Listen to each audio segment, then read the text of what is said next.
আমরা এখন এটাকে শাপলা চত্বর হিসাবে চাই, আমরা কোনো শহীদ হিসাব চত্বর চাই না। আমরা এটা অবশ্যই লাগাবো। এটা যারা এনেছে তারা এটা নিয়ে যাক, না হলে আমরা এটা খুলে ফেলবো। তখন কোন চত্বর কি করা লাগে তখন আমরা এটা দেখবো।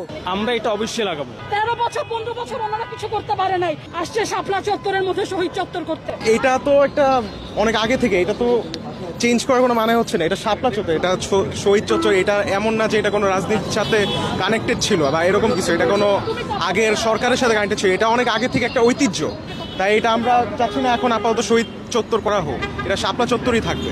এখানে কিছু জনতা আসছিল, এসে এরা হলো দুপুরের দিকে কিছু আসছিল, এসে এই শাপলা চত্বরের ভেতরে ঢোকার চেষ্টা করে। 10-12 জন ভিতরে অলরেডি ঢুকে পড়ে, তাদেরকে আমরা বের করে তারপর তারা জোরাজোরি করে, এটা ওই সাইডে লাগাতে পারে না, আমরা লাগাতে দেইনি।